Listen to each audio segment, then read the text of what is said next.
Welcome to day 3 of the 25 days of Christmas. So, get ready, get cozy. If you have a cup of cocoa or some hot tea, snuggle into that blanket on the couch. Day 3. Our scripture is Micah chapter 5, verse 2. But thou, Bethlehem, though thou be little among the thousands of Judah, yet out of thee shall he come forth unto me that is to be ruler in Israel, whose goings forth have been from old, from everlasting. These are all scriptures that talk about Christ coming. And he fulfilled that prophecy. He came. And because that scripture was about Bethlehem, what do you think the song is? Let's see if you got it right. Oh, little town of Bethlehem, how still we see thee lie. Above thy deep and dreamless sleep, the silent stars go by. Yet in thy dark street shineth the everlasting light. The hopes and fears of all the years are met in thee tonight.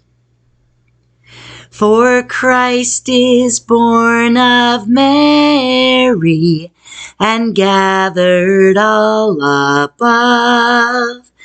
While mortals sleep, the angels keep their watch of wondering love.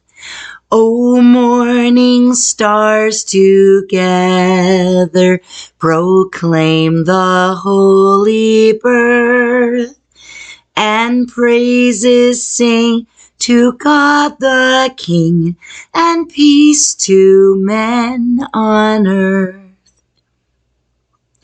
How silently the wondrous gift is given. So God imparts to human hearts the blessings of his heaven. No ear may hear his coming, but in this world of sin, where meek souls will receive him still, the dear Christ enters in. All right. This story is called A Different Kind of Christmas. And it doesn't have any author written on it. This was given to me 30 years ago. So I apologize. You're the author of this. Put it in the comments. In 25 years of reading this story, I have not been able to do it without choking up because, I don't know, once you have kids, your heart becomes so much more tender. So, I apologize in advance if I get choky. Martha had tried to ignore the approach of Christmas. She would have kept it almost entirely out of her thoughts if Jed had not come eagerly into the cabin one day, stomping the snow from his cold feet as he said in an excited voice, "Martha, we're going to have a Christmas tree this year anyway. I spotted a cedar out on that rise out south of the wheat field near over the Norton's place. It's a scrubby thing, but it'll do since we can't get a pine. Maybe Christmas will be a little different here, but it will still be the kind of Christmas we used to have." As she shook her head, Martha noticed that Daniel glanced quickly up from the corner where he was playing, patiently tying some sticks with the bits of string left over from the quilt she had been tying a few days earlier. She drew Jed as far away from the boy as possible. "I don't want a tree," she said. "We won't be celebrating Christmas. Even a tree couldn't make it the kind of Christmas we used to have. Martha, we've got to do something for the boy at least. Children set such a store by Christmas. Don't you think I know? All those years of fixing things for Maybelle and Stelly, I know all about kids and Christmas. She stopped and drew a deep breath, glancing over to see that Daniel was occupied and not listening. But I can't do those things for him. Be like a knife in the heart, fixing a tree and baking cookies and making things for another woman's child when my own girls are back there on that prairie. Martha, Martha, Jed said softly. It's been almost a year and a half. That's over. And Danny needs you. He needs Christmas. He remembers. She turned her back on his pleading face. I can't, she said.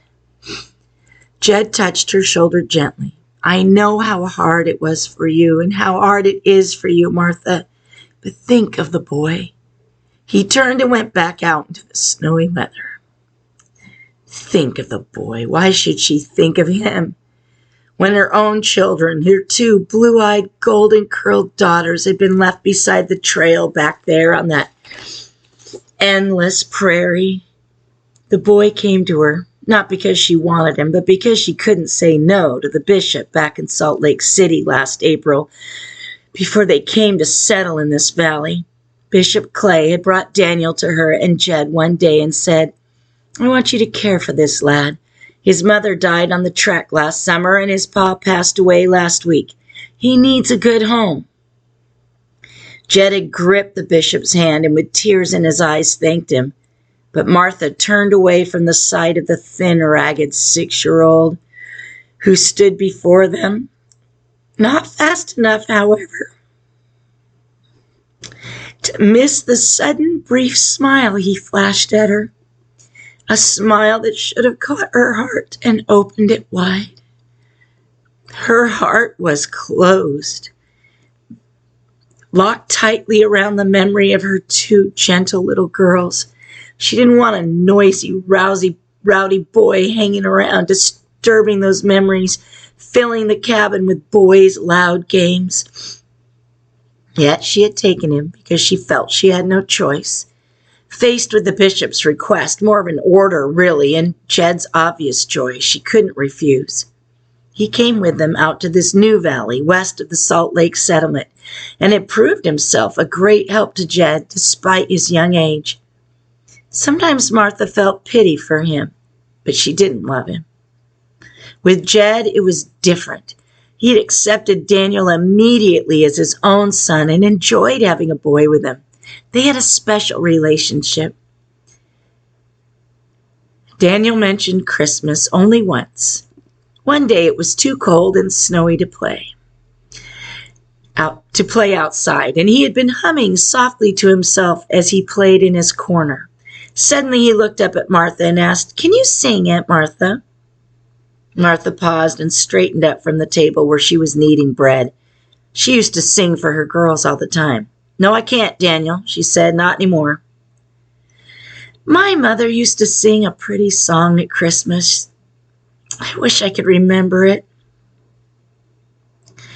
On the day before Christmas, Jed went through the deep snow to do some chores for Brother Norton, who was ill. Daniel was alone outside most of the day, although he made several rather furtive trips in and out of the cabin. On one trip, he took the sticks he had been tying together. Toward evening, Martha went out to the stable to milk Rosie, since Jed had not yet returned. As she approached, she saw there was a light inside. Opening the door softly, she peered within. Daniel had lit the barn lantern, and with its glow, he knelt in the straw by Rosie's stall. In front of him were the sticks he had tied together, which Martha recognized now as a crude cradle. It held Stelly's rag doll, all wrapped up in the white shawl Martha kept in her trunk. Her first impulse was to rush in and snatch it. But she stopped because the scene was strangely beautiful in the soft light from the lantern. Rosie and the two sheep stood close by, watching Daniel. He seemed to be addressing them when he spoke. The shepherds came following the star, he was saying, and they found baby Jesus, who had been born in a stable. He paused for a moment, then went on. And his mother loved him. Martha felt suddenly that she couldn't breathe. Another mother, another day, had loved her boy and had told him the beautiful story of the Christ child with such love that he hadn't forgotten it, young as he was. And she, Martha, had failed that mother. In the silence, she began to sing, "Silent night, holy night." Daniel didn't move until the song was finished. Then he turned with that quick, heart-melting smile. "That's the one," he whispered. "That's the song my mother used to sing me."